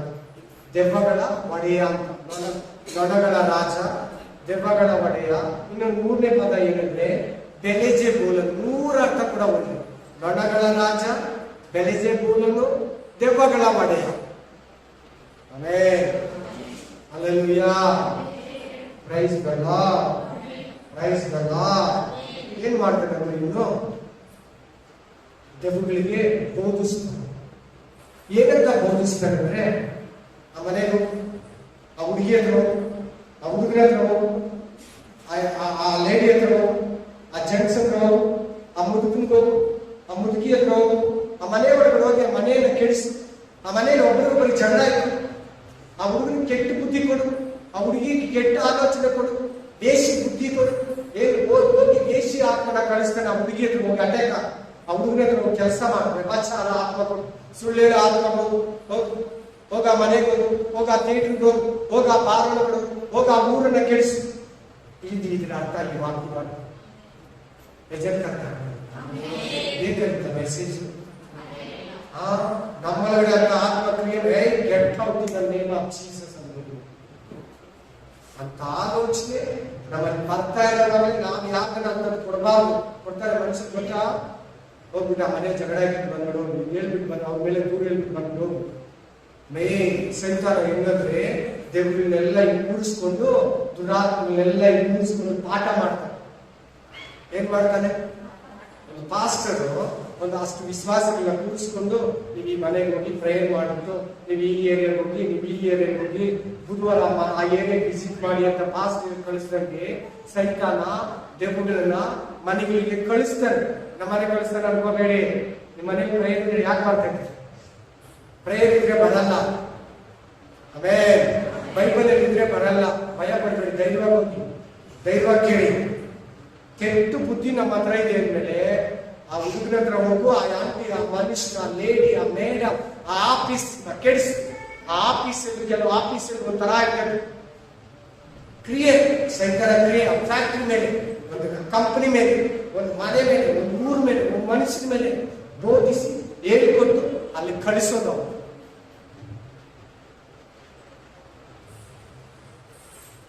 ಜಗಳಾದವನ್ನ ಕಳಿಸ್ಬಿಡ್ತಾನೆ ಒಂದು ಮನೆಗೆ.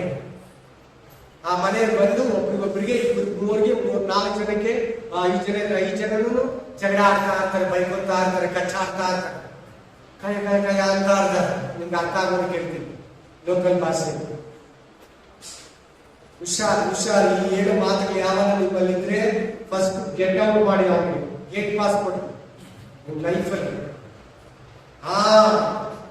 ನೋಡಿ ಎಂತವ್ರಿಗೆಲ್ಲ ಬಾಗಿಲು ತೆರೀತೀರಾ. ಎಚ್ಚರ, ಜಾಗ್ರತೆ. ಆವಂದ್ರೆ ಅರ್ಥ ಹೇಳ್ಕೊಟ್ರು, ಪಿಶಾಚಿಂದ್ರ ಅರ್ಥ ಹೇಳ್ಕೊಟ್ರು, ಸೈತಾನಂದ್ರ ಅರ್ಥ ಹೇಳ್ಕೊಟ್ರು, ದೂರುಗಾರರ ಅರ್ಥ ಹೇಳ್ಕೊಟ್ರು, ಗಡಸರ್ಪಂದ್ರ ಅರ್ಥ ಹೇಳ್ಕೊಟ್ರು. ನೆಕ್ಸ್ಟ್ ಬೆಲೆಜೆಬೂಲ್ ಅದಕ್ಕೆ ಅರ್ಥ ಹೇಳ್ತಾ ಇದ್ದಾರೆ. ಅವರು ದೆವ್ವಗಳನ್ನ ಇಟ್ಕೊಂಡು ದೆವ್ವಗಳಿಗೆ ಹೇಳ್ಕೊಟ್ಟು ಆ ಮಗನ್ನ, ಹುಡುಗನ್ನ, ಮನೆಯನ್ನ, ಫ್ಯಾಕ್ಟ್ರಿನ, ಆಫೀಸ್ನ, ಇದನ್ನ ಕೆಡಿಸ್ತಾರೆ. ಎಲ್ಲಾರು ಥಿಯೇಟರ್ ಕಟ್ಟಲ್ಲ. ಥಿಯೇಟರ್ ಅಂತ ಗೊತ್ತಾನೆ, ಸಿನಿಮಾ ಟಾಕೀಸ್ ಎಲ್ಲಾರು ಕಟ್ಟಲ್ಲ. ಆ ಓನರ್ ಹತ್ರ ಪಿಶಾಚಿ ಮಾತಾಡ್ತಾರೆ. ಎಲ್ಲಾರು ಬಾರ್ ಓನರ್ ಆಗಲ್ಲ. ಆ ಓನರ್ ಹತ್ರ ಮಾತಾಡಿದ್ರು. ಎಲ್ಲಾರು ಪಿಕ್ಚರ್ ಡೈರೆಕ್ಟರ್, ಹೀರೋಯಿನ್ ಆಗಲ್ಲ. ಆ ಪಿಶಾಚಿ ಹೋಗಿ ಒಳಗಡೆ ನುಗ್ಗಿದ ಮೇಲೆ ಅವ್ರು ಆಗೋದು. ಈಗ ಹುಡುಗಿರೆಲ್ಲ ಹೀರೋಯಿನ್ಗಳಾಗಿದ್ದಾರೆ. ಹೇಳಿ ನೋಡೋಣ. ಹೀರೋಯಿನ್ಗಳಿಗಿಂತ ಸೂಪರ್ ಆಗಿರೋ ಹೆಣ್ಣುಗಳಿದ್ದಾರೆ, ಅವರೆಲ್ಲ ಆಗಿಲ್ಲ. ಅವ್ರ ಹತ್ರ ಬೇಜಾರು ದುಡ್ಡು ಐತೆ. ಹೀರೋಗಳಿಗಿಂತ ಸೂಪರ್ ಆಗಿರೋ ಹೀರೋಗಳಿದ್ದಾರೆ, ಗಂಡಸರಿದ್ದಾರೆ. ಅವರೆಲ್ಲ ಯಾಕೆ ಹೀರೋಗಳಾಗಿಲ್ಲ? ಪಿಶಾಚಿ ಅವ್ರ ಹತ್ರ ಮಾತಾಡಿ ಹತ್ರ ಇದ್ದಾರೆ.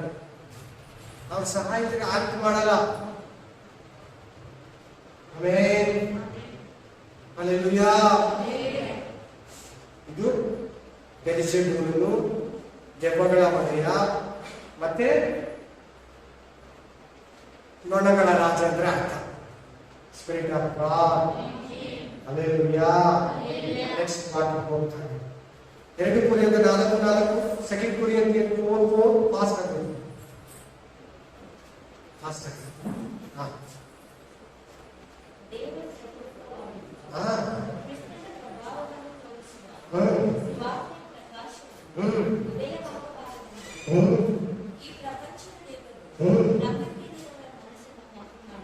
ಆ ಪ್ರಪಂಚದ ದೇವರಂತೇಳಿ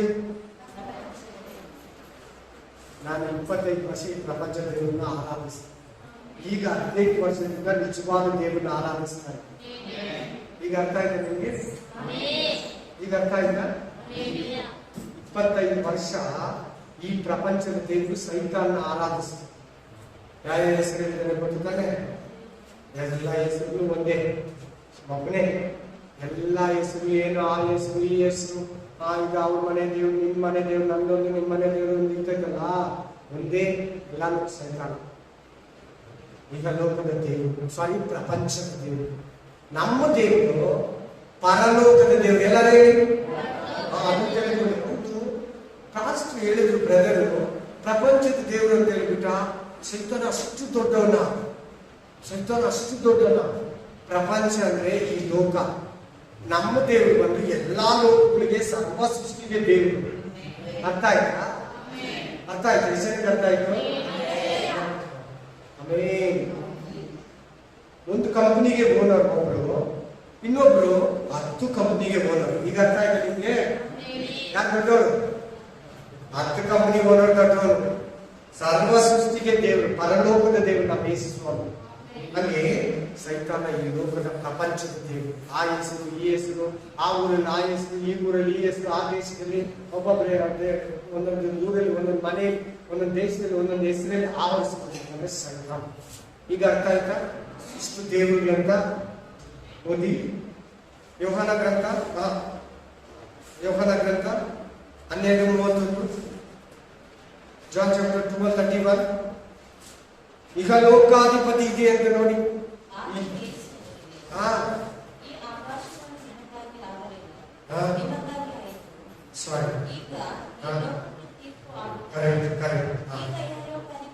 ಈಗ ಲೋಕಾಧಿಪತಿ ಹೊರಗೆ ತೊಗೊಳ್ಪಡುವಂತೆ ನೂಕಲ್ಪಡುವುದು ಹೊಸ. ಇಲ್ಲೇನಿದೆ ಸೈತಾನ್ ಹೆಸರು ನೋಡಿ, ಏನ್ ಮಾಡ್ರ? ಏನ್ ಹೆಸರು? ಈಗ ಲೋಕಾಧಿಪತಿ. ಈಗ ಲೋಕ ಅಂದ್ರೆ ಈ ಲೋಕ, ಪರಲೋಕ ಅಂದ್ರೆ ಪರಲೋಕ. ಇವಾಗೆಲ್ಲ ಡೂಪ್ಲಿಕೇಟ್ ಮೆಸೇಜ್ ಅಲ್ಲಿ ಇನ್ನೊಂದು ಬಂದ್ಬಿಟ್ಟಿದೆ.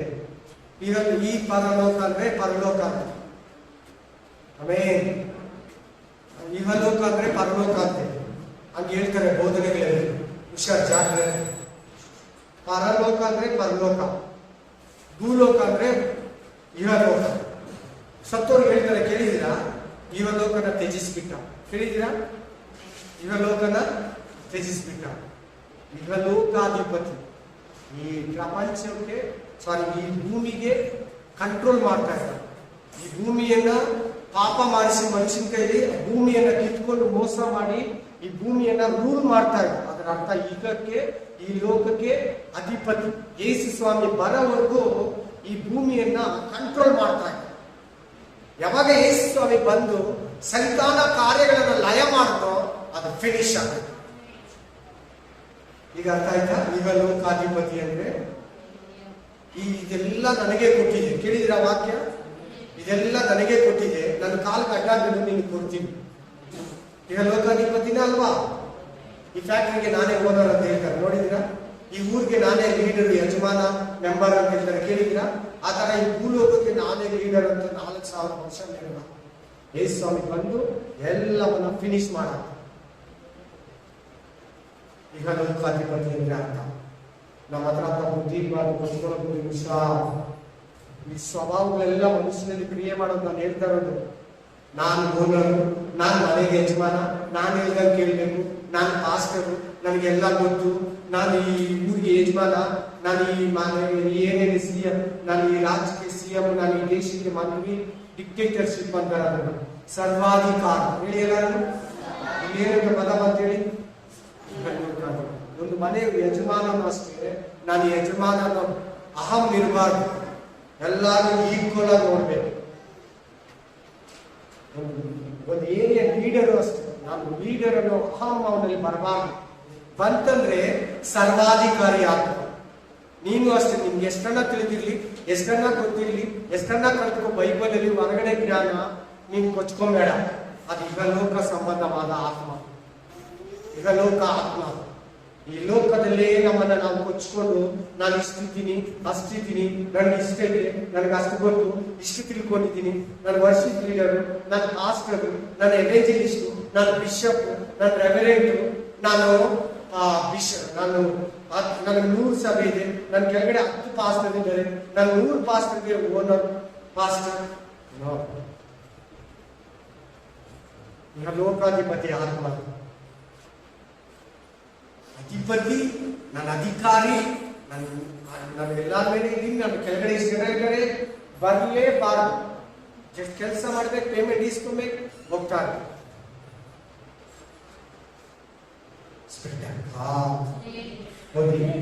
Ephesians 6:7, Ephesians chapter 6:8. Ephesians 6:1. ಅದನ್ನೇ ತಿರ್ಗಾ ಓದಿ. ಓದಿ.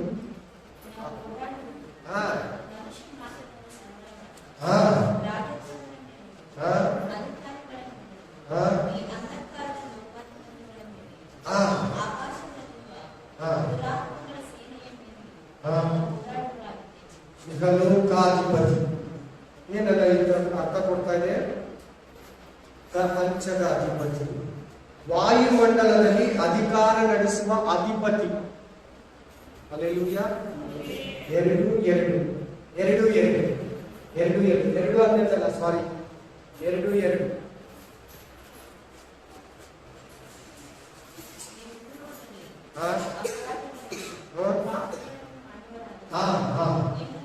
Ephesians chapter 2.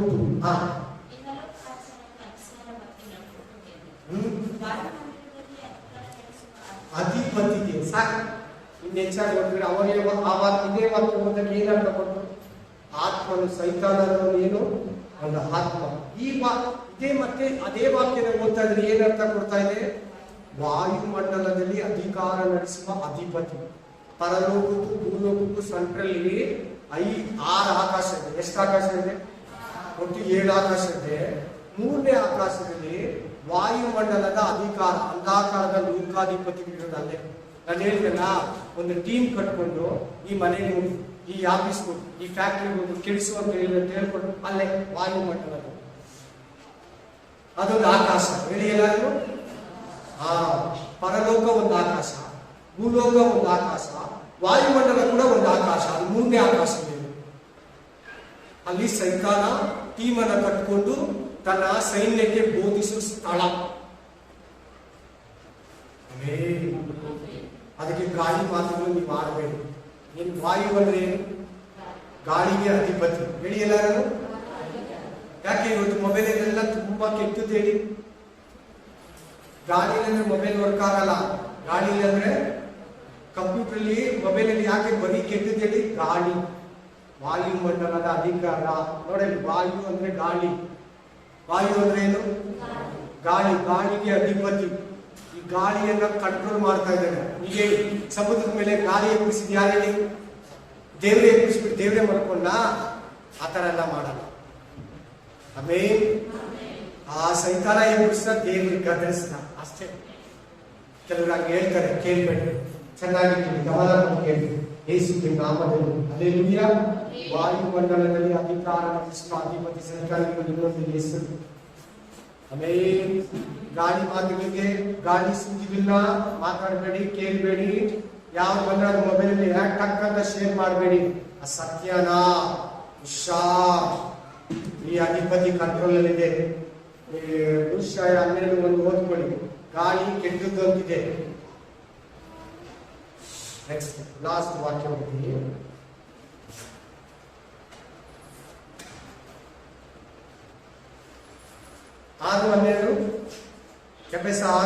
Ephesians 6:1.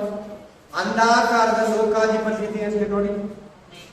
ಅಂಧಾಕಾರದ ಎಲ್ಲಾ ಕೆಟ್ಟದಕ್ಕೂ ಓನರ್ ಅಂತ. ಎಲ್ಲಾ ಕೆಟ್ಟದಕ್ಕೂ ಓನರ್.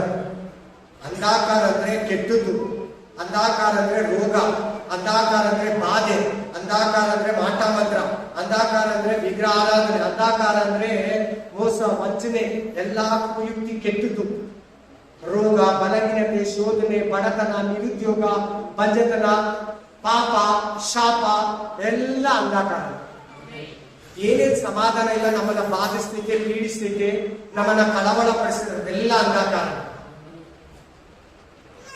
ಜಕರ್ಯ 3:2,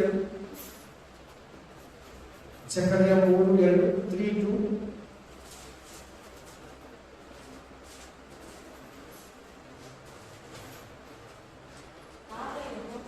ಜಕರ್ಯ 3:2.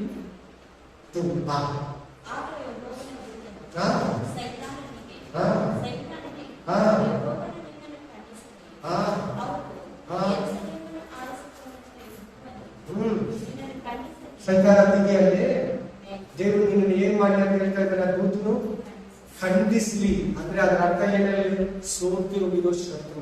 ಹೇಳಿಯಲ್ಲ, ಸೈತಾನ ಯಾರು? ದೇವ್ರ ಮುಂದ್ಗಡೆ ಸೋತಿರೋ ಶತ್ರು. ತಿಳ್ಕೊಂಬಿಡಿ ಚೆನ್ನಾಗಿ. ಅವ್ರಿಗೆ ಅಲ್ಲಗಳಿಲ್ಲ, ಅವನ ಹತ್ರ ಆಯುಧಗಳಿಲ್ಲ, ಅವನ ಹತ್ರ ಕತ್ತಿ ಇಲ್ಲ, ಅವನ ಹತ್ರ ಪುರಾಣಿ ಇಲ್ಲ. ಸೋತೋಗಿರೋ ಶತ್ರು. ದೇವರು ನಿನ್ನನ್ನ ಖಂಡಿಸಿ. ಇವತ್ತು ನೋಡಿ, ಯೇಸು ನಾಮ ಅಂದ್ರೆ ಎಷ್ಟು ಭಯ ಪಡ್ತಾನೆ ಅವನು. ಸೋತೋಗಿರೋ ಶತ್ರು. ಯಾಕೆ ಹಿಂಗ್ ಮಾಡಿ ಹಂಗ್ ಕತ್ತರಿಸಿ ಹೊಡೆದು ಆ ಮನುಷ್ಯನ ಹೊಡ್ಕೊಂಡು ಹೋಗ್ಬೋದಲ್ವಾ ಸೈತಾನ? ಯೇಸು ನಾಮ ಅಂದ್ರೆ ಅವನಿಗೆ ಭಯ.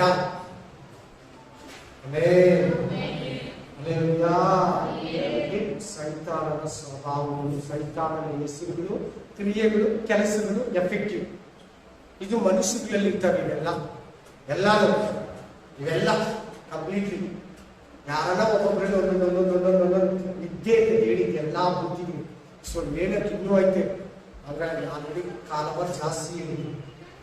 ರೈಸ್ತಲ್ಲ ಆಮೇಲೆ ಅವನಿಗೆ ದೇವರನ್ನ ಎದುರಿಸೋದಕ್ಕೆ ಧೈರ್ಯ ಇಲ್ಲ. ಹೇಳಿ ಎಲ್ಲರೂ ಧೈರ್ಯ ಇಲ್ಲ. ನಮ್ಮನ್ನ ಎದುರಿಸ್ತಾರೆ ಅವ್ರ ಮಕ್ಕಳು. ಆ ದೇವರ ಸೋಲ್ಸಕ್ಕೆ ಅವನಿಗೆ ಪವರ್ ಇಲ್ಲ. ಸೋತೋಗಿದ್ದಾನೆ, ದೊಬ್ಬಲ್ಪಟ್ಟಿದ್ದಾನೆ. ಅದು ಹೋಗೋಕ್ಕೂ ಅವನ ಅಧಿಕಾರ ಇಲ್ಲ. ನಮ್ಮ ಮೇಲೆ ಅವನು ಯುದ್ಧ ಮಾಡ್ತಾನೆ. ನಮ್ಮನ್ನ ಪಾಪಕ್ಕೆ ಪ್ರೇರೇಪಿಸ್ತಾನೆ. ನಮ್ಮ ಕೈಯಲ್ಲಿ ಕೆಟ್ಟದ್ದು ಮಾಡಿಸಿ ದೇವರನ್ನು ನಮ್ಮನ್ನ ಕೆಟ್ಟವರನ್ನಾಗಿ ತೋರಿಸ್ತಾನೆ. ಹೊಟ್ಟೆ ಕಿಚ್ಚು ಅವನಿಗೆ ನಮ್ಮ ಮೇಲೆ. ಯಾಕಂದ್ರೆ ನಾವಂದ್ರೆ ಅವನು ಬಲೆ ಹೊಟ್ಟೆ ಕಿಚ್ಚು. ಕಾರಣ ಏನಂದ್ರೆ ಅವನು ಪರಲೋಕದಲ್ಲಿ ಅವನೆಲ್ಲಿದ್ದ, ಅವನು ದೊಬ್ಬಲ್ಪಟ್ಟು ನರಕಕ್ಕೆ ಹೋಗ್ಬಿಟ್ಟ. ಅವನ ಜಾಗಕ್ಕೆ ನಾವು ಹೋಗ್ತಾ ಇದ್ದೀವಿ. ಏನಾಗ್ತಾ ಇದ್ರಿ? ಅವನಿಗೆ ಅದೇ ಹೊಟ್ಟೆ ಕಿಚ್ಚು. ಅದಕ್ಕೆ ನಮ್ಮ ಮೇಲೆ ಅವನಿಗೆ ತುಂಬಾ ಹೊಟ್ಟೆ ಕಿಚ್ಚು. ದೇವ್ರ ಮೇಲೆ ಹೊಟ್ಟೆ ಕಿಚ್ಚು ತೋರ್ಸಕ್ಕಾಗಲ್ಲ, ನಮ್ಮ ಮೇಲೆ ತೋರಿಸ ಖಂಡಿಸ್ತೀವಿ. Thank you.